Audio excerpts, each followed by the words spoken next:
Mes chers compatriotes, demain, 4 avril 2023, nous célébrons le 63e anniversaire de l'accession de notre pays à la souveraineté internationale. J'adresse à chacune et chacun de vous mes chaleureuses félicitations. Par une heureuse coïncidence, notre fête nationale, symbole de ce qui nous rassemble au-delà de nos différences, se tient cette année sous le signe de la communion religieuse en ces temps bénis de jeûne et de carême. Voilà ce qui nous rappelle l'héritage des anciens, hommes de foi et de courage, qui ont bravé l'hostilité coloniale et sa prétendue mission civilisatrice et se sont donnés corps et âme pour former, éduquer et guider afin que nous soyons ce que nous sommes aujourd'hui. Une nation libre, ancrée dans ses valeurs spirituelles et socio-culturelles et pratiquant son vivre ensemble dans la diversité et l'harmonie. Nous devons respect et protection à ce legs ancestral, fondement essentiel de notre modèle de société. Je rends hommage à nos résistants et à nos héros qui, aux heures sombres de l'esclavage et de la colonisation, ont livré la bataille de l'honneur et refusé, au péril de leur vie et de leur liberté, que le destin de notre peuple soit scellé dans la servitude et l'aliénation. Ce souvenir du passé nous renseigne sur la chance que nous avons de vivre libre et de transmettre à nos enfants le désir ardent de liberté et de responsabilité inhérente à la dignité d'un peuple. La fête de l'indépendance est aussi un exercice mémoriel en souvenir des sacrifices immenses de nos anciens combattants pour la défense du monde libre. Je vous salue avec respect et affection, chers anciens combattants. Le souvenir de vos sacrifices restera toujours gravé dans notre mémoire collective. Demain, notre jeunesse et nos armées, forces vitales de la nation, seront aussi à l'honneur. À vous, officiers, sous-officiers et militaires du rang, je renouvelle ma confiance et mon soutien. Je salue la mémoire de vos défunts frères d'armes et réitère à leurs familles ma solidarité et ma compassion. Aux blessés parmi vous, j'adresse mes vœux de prompt rétablissement. Au nom de la nation, je vous redis notre satisfaction et notre fierté. Je salue votre fidélité à la symbiose armée-nation. Votre attachement aux valeurs de la République et des institutions et vos qualités professionnelles dans la conduite de vos missions au service de la nation et de la paix dans le monde. Le métier difficile des armes que vous avez choisi est devenu encore plus complexe et plus risqué en ces temps où les menaces sont plus diffuses, plus nombreuses et plus imprévisibles. C'est pourquoi, face à la montée des périls, nous poursuivons la sécurisation du territoire national avec l'implantation de nouvelles unités jusque dans les zones les plus excentrées afin de mieux affirmer la souveraineté de l'État et assurer la sécurisation des personnes et des biens.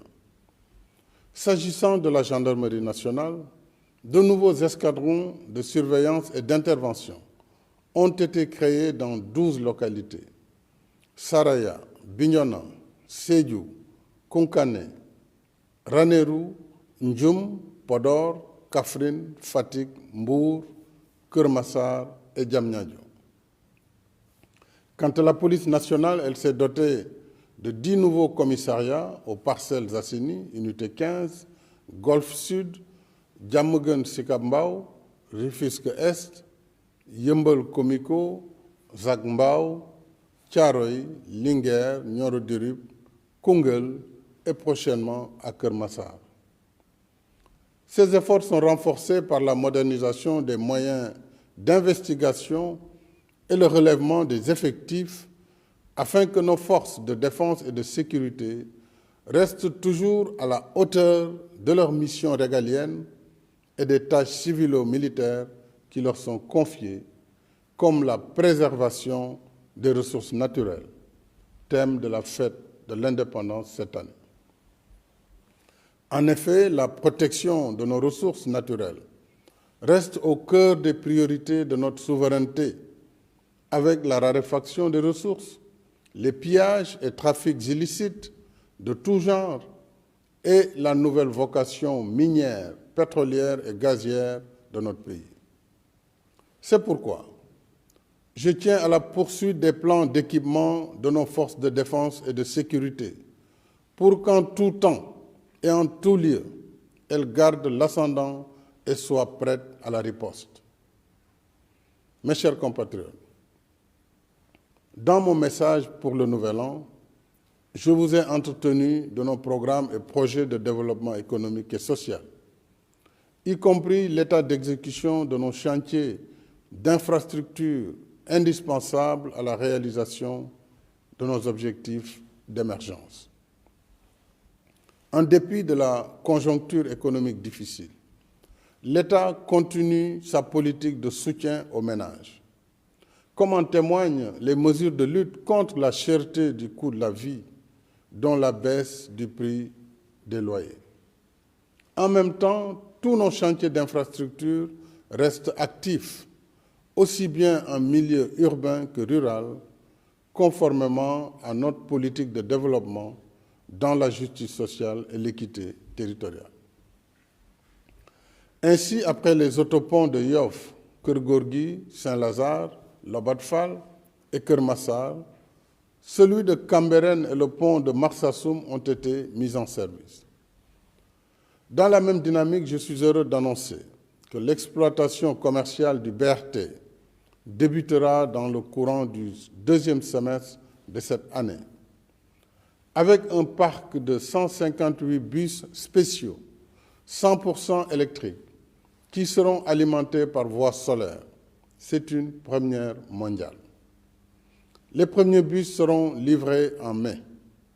Le BRT permettra de transporter plus de 300 000 passagers par jour, sans pollution, avec Internet à bord et dans les meilleures conditions de confort et de régularité, comme le TER. Il réduira de 90 à 45 minutes le temps de transit entre Guédiawaye et Dakar et mettra au travail 1000 jeunes dont le recrutement est en cours. Mes chers compatriotes, demain, aux côtés de nos vaillantes forces de défense et de sécurité, notre jeunesse vibrante sera aussi à l'honneur, à la place de la nation, parce que c'est elle qui, assurant la relève, porte nos espoirs pour le futur. À vous les jeunes, je voudrais vous dire que je mesure pleinement vos rêves, vos aspirations et ambitions légitimes d'être utiles à vous-même, à vos familles et à votre pays. Vous resterez au cœur de mes préoccupations. C'est le sens des investissements que nous continuons de faire dans l'éducation et la formation, y compris pour nos daara modernes. C'est aussi le sens de nos politiques de soutien à l'employabilité par l'enseignement du savoir-faire. Dans tous les pays, l'expérience montre que si la diffusion des connaissances livresques permet d'avoir un diplôme, elle ne suffit pas pour offrir la qualification nécessaire à l'emploi ou à l'auto-emploi. C'est pourquoi nous développons davantage l'enseignement professionnel pour mieux préparer notre jeunesse à la vie active. Nous voulons qu'à chaque niveau de formation et de diplôme, correspondent à un niveau de qualification qui facilite l'insertion dans le marché de l'emploi. C'est ce que nous faisons avec succès dans nos instituts supérieurs d'enseignement professionnel, ISEP. Et c'est ce que nous comptons faire avec le programme déjà finalisé de 38 centres départementaux de formation professionnelle. En même temps, la DER poursuit ses activités de financement, d'encadrement et de conseil en soutien aux femmes et aux jeunes sur l'étendue du territoire national. Quant au programme Xëyu Ndaw ñi, il a généré à ce jour 63 650 emplois sur les 65 000 prévus, alors que 14 150 jeunes débutants ont bénéficié de la convention État employeur sur l'objectif initial de 20 000. Le programme de domaines agricoles communautaires, PRODAC, et les agropoles s'inscrivent également dans la réponse à la problématique de l'emploi et de l'entrepreneuriat des jeunes, avec la création de pôles de développement économique dans nos terroirs. Nous ferons encore plus pour l'emploi des jeunes avec l'exploitation prochaine de nos ressources gazières et pétrolières. Ainsi, en collaboration avec nos partenaires, l'Institut national du pétrole et du gaz a formé 78 ingénieurs et techniciens déjà opérationnels. D'autres sont en cours de formation. En outre, à la faveur de la loi sur le contenu local, j'engage notre secteur privé national à investir davantage dans la chaîne de valeur de la filière gazière et pétrolière afin de créer de nouvelles opportunités d'emploi et d'activités génératrices de revenus pour nos jeunes. Je me réjouis de pouvoir échanger sur ce point et sur d'autres avec les dirigeants des organisations patronales au cours de l'audience que je leur accorderai dans les prochains jours. Ce soir, je voudrais aussi saluer et encourager nos 32 500 jeunes agents recenseurs engagés pour les opérations du 5e recensement général de la population et de l'habitat, prévu du 15 mai au 15 juin, afin d'actualiser nos données démographiques et statistiques. Mes chers compatriotes, la fête de l'indépendance qui marque notre liberté retrouvée nous rappelle en même temps l'histoire qui nous lie et nous oblige à bâtir sur la terre de nos ancêtres l'héritage que nous devons laisser à nos enfants. Chacun de nous en porte la responsabilité.